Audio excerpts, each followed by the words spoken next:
sa akin, kung ako lang yung magulang ni tatay ni Biancy, kung ako lang, hindi ko inuno yung pagkamagulang ni Pade. Kung ako lang, ako talaga, ako mismo. Nangyari sa akin yun. Putik yan. Lahat siguro ng kamao ko datapos sa mukha niya. Oo, totoo yan. Lahat ng pao ko.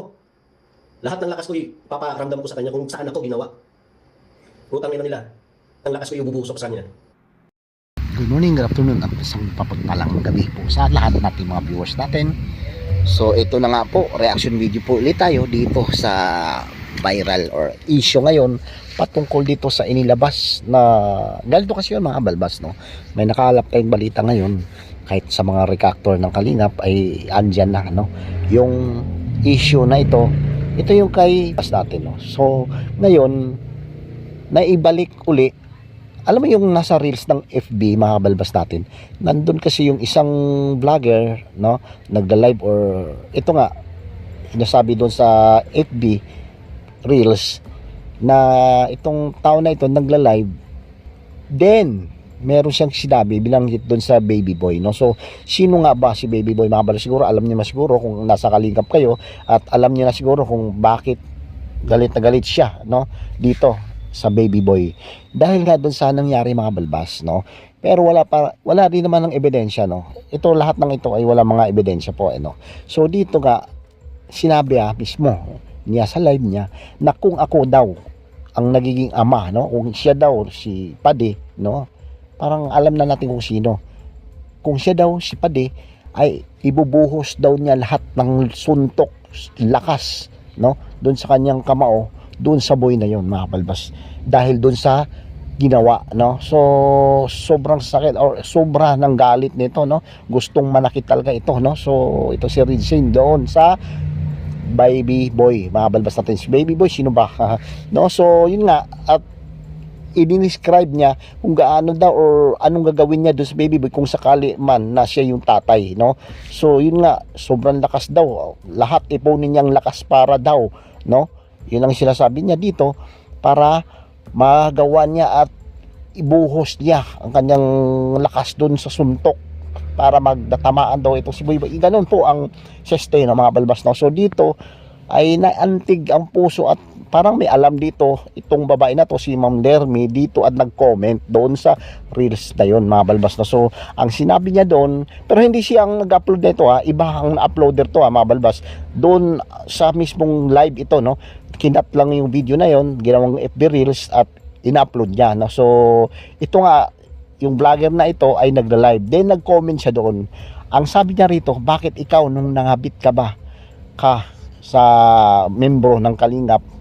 Yun sinasabi niya dito mga balbas, pero wala naman kasing supporting documents to sinasabi at nagkomento lang kasi siya rito, no? So bakit ikaw nung nangabit ka dito sa loob ng Kalingap o sa kasamahan niyo sa Kalingap, hindi ba, ano ba ang pakiramdam nung asawa mo at yung mga anak mo? Ganun din siguro yung pakiramdam niya, di ba? Parang ganun ang sinabi mga balbas, no? So yun nga, ang ating pansinin dito ay napakahirap at na-back to yung dito yung vlogger na ito mga balbas natin, no? So yun nga lang mga balbas, kahit na sinasabi dito mag-ingat tayo, no? Yung nagsasabi doon sa comment section ay sana mag-ingat ka dahil wala ka namang documents na, or kung ito ba ay totoo mga balbas, no, na itong vlogger na ito ay may kabit, no? So buti ito ay may alam na mga balbas, no? At kung yan ba ito totoo mga balbas, baka naman siguro, no, merong dokumento or hindi tayo basta magbitaw ng mga ganong salita dahil masilal ito mga balbas natin, no? So ngayon, ano kaya, no? Kasi nagiging lumaki ito nung nareaksyonan ng mga Kalingap reactor, no?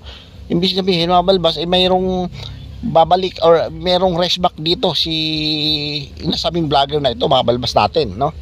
So ngayon, anong mangyayari dito, no? Anong nangyari? Hindi kaya babalik ito pag nagla-live natin, ay babantayan natin ito at ano kaya ang sasabihin niya rito, no?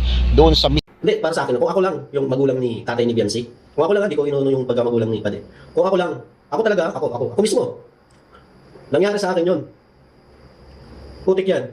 Lahat siguro ng kamao ko datapos sa mukha niya. Oo, totoo yan. Lahat ng pao ko. Lahat ng lakas ko ipaparamdam ko sa kanya kung saan ako ginawa. Utang ina nila. Mismong aligasyon nung nag-comment doon sa FB Reels na siya ay nangamit dati dito sa Kalingap na kasamahan, no?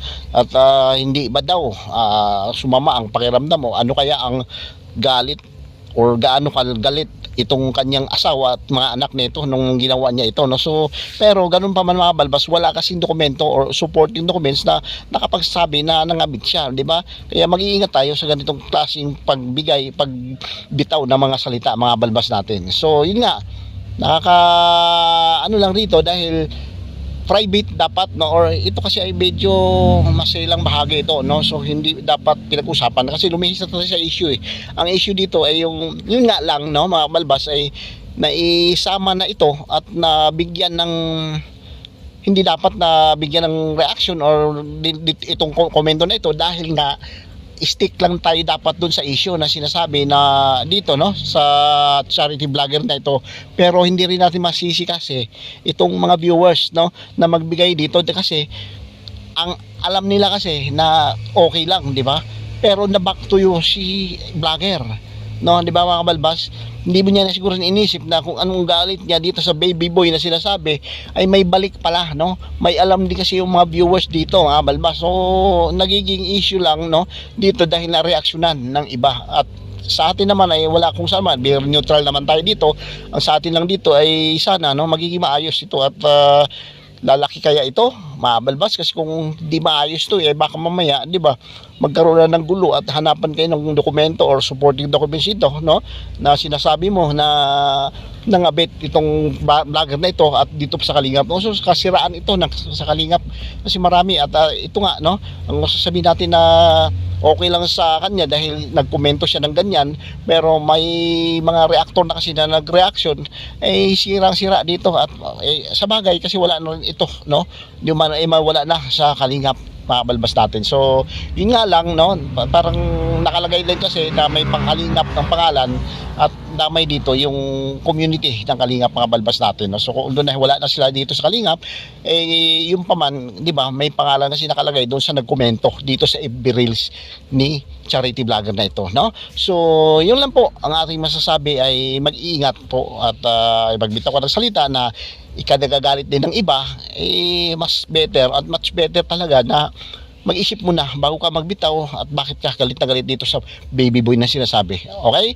So yun lang po at isang mapagpalang gabi sa atin lahat at sana yung iba na hindi pa nakapag-subscribe ay subscribe na po natin and like, hit the notification bell button, then pagka at pa paano ay updated kayo kung may mga uploads tayo na bago. Okay? So yun lang po. Thank you, God bless at pabuhay po tayo lahat. Bye bye.